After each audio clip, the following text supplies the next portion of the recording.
Thank you for joining us to hear about our work on dueling posterior sampling for preference-based reinforcement learning. In the reinforcement learning, or RL setting, an agent takes actions in an environment while observing state information and receiving numerical reward feedback. The agent's goal is to maximize its cumulative reward over time. The problem with this framework is that in many real-world situations, this reward signal is unknown. Such domains include clinical trials, human-robot interaction, and autonomous driving. The learning agent might aim to interact optimally with humans, but people can be unreliable in giving numerical scores. Meanwhile, people can more reliably answer preference queries of the form, do you prefer A or B? Therefore, we consider preference-based learning, in which numerical rewards are replaced by pairwise preferences over trajectories. The preference-based RL setting extends the preference-based bandit problem or dueling bandit problem.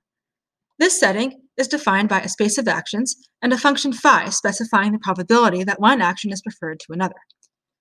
In each iteration, the algorithm selects two actions and receives a pairwise preference between them. The algorithm's learning objective is to minimize regret or loss, which is defined in terms of the probability that the optimal action A star is preferred to the actions actually selected. Meanwhile, this work considers preference-based learning over trajectories of agent-environment interaction. We define a Markov decision process with preferences as a tuple consisting of a state space and action space in an episode time horizon h. The agent interacts with the environment through length h trajectories of states and actions. The dynamics are given by p naught, the initial state distribution, and p, the state transition probabilities.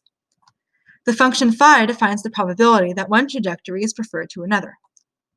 On each iteration, the algorithm selects two policies, pi1 and pi2, which are rolled out to obtain two trajectories. The algorithm then receives a preference between them. Regret is defined in terms of the probabilities that trajectories tau star obtained from the optimal policy are preferred to the trajectories that the algorithm obtains. Preference-based RL comes with a number of challenges. As preferences are required through interaction with a human, the number of trials may be limited, while each trial yields only one bit of information. This work presents the dueling posterior sampling framework, a Bayesian model-based approach to simultaneously learn the utilities governing the user's preferences and the transition dynamics. Next, since each preference is given over two trajectories, we must solve the credit assignment problem to infer the utilities of individual state-action pairs. This work also develops an analysis framework, resulting in the first regret guarantee for preference-based RL to our knowledge. Finally, we demonstrate that DPS achieves competitive empirical performance. In our learning framework, during each iteration, the agent selects two policies and executes them to obtain two trajectories. The environment then reveals a preference between the trajectories. Next, we will discuss how policies are selected via posterior sampling. Posterior sampling algorithms infer a Bayesian posterior over the environment and draw samples from this posterior. To select a policy, we pretend that the sampled environment is the true environment and determine the optimal policy in this case. Executing these policies yields new data with which to update the posterior. The dueling posterior sampling algorithm, or DPS, infers a posterior over both transition dynamics and rewards. In each iteration, it draws two samples from this posterior. For each, it determines the optimal policy using value iteration. These two policies are rolled out to obtain two trajectories and a preference. The color scheme here should be clear soon. More formally, DPS begins by initializing a prior over both transition dynamics and rewards. In each iteration, it draws two samples from this model to obtain two policies. These are rolled out to obtain two trajectories and a preference, which update the posterior. This last step requires solving the credit assignment problem to model rewards over state-action pairs using preferences over trajectories.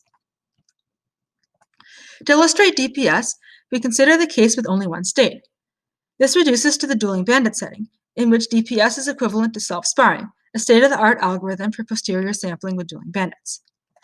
Imagine that we have two actions and that the user prefers action 2 to action 1 with probability 0.7. We can use beta distributions to model the prior and posterior for each action's reward. We draw two reward samples from the posterior. For the green sample, action 1 has the higher reward, while for the orange sample, action 2 has the higher reward. The algorithm then executes each action, and in this example, receives a preference for action 2. The posteriors are updated accordingly. This process continues, and over time, the algorithm converges towards sampling action 2. With more than one state, we must perform credit assignment to infer the rewards. To do this, we make two modeling assumptions. Firstly, each trajectory has a latent utility, denoted by R bar, and this decomposes into the sum of utilities of the state-action pairs along the trajectory. We can then express the utility as the inner product of a vector of all the state-action utilities and of a trajectory feature vector, which counts how many times the trajectory visits each state-action pair. In the ith iteration, we observe two trajectories and define xi1 and xi2 as their state-action visitation counts. Our second assumption translates utilities to preferences via a link function g. This is a function of the difference in the two trajectories' utilities. Intuitively, the higher the utility of one trajectory than another, the higher the chance that the user prefers it. Our theoretical analysis considers the linear link function. The credit assignment step infers rewards by performing Bayesian linear regression on the observed preference data. In simulation, we also consider the logistic link function and two Gaussian process-based credit assignment models. At a high level, our regret analysis proceeds in three steps. Firstly, we prove that DPS is asymptotically consistent, that is, its probability of selecting the optimal policy converges to 1. Secondly, we pretend that in each iteration, one policy is selected from a fixed distribution over policies, while only the second policy is selected by a posterior sampling. In this case, we bound the Bayesian regret by leveraging information theoretic techniques for analyzing posterior sampling. Thirdly, we assume that one policy is selected from a drifting but converging distribution over policies, while the other policy is selected via posterior sampling. Then we asymptotically bound the Bayesian regret. Combining these three steps, we arrive at the following high probability asymptotic Bayesian regret rate, in which S is the number of states, A is the number of actions, and T is the total time, or the number of actions taken in the environment. In our experiments, we test the DPS algorithm with three different credit assignment models in three environments: river swim, random MDPs, and the mountain car problem. DPS compares favorably with the every visit preference Monte Carlo baseline and with posterior sampling RL, an upper bound that receives numerical rewards at every step. To conclude, this work develops the dueling posterior sampling framework for preference-based reinforcement learning. We derive an asymptotic regret guarantee for this algorithm and demonstrate that it is practically promising. Interesting future directions include relaxing assumptions governing the user preferences, extending the theoretical analysis to cover additional credit assignment models, and developing a kernelized version of the algorithm to improve sample efficiency. Thank you for listening to our presentation. We're happy to answer any questions virtually.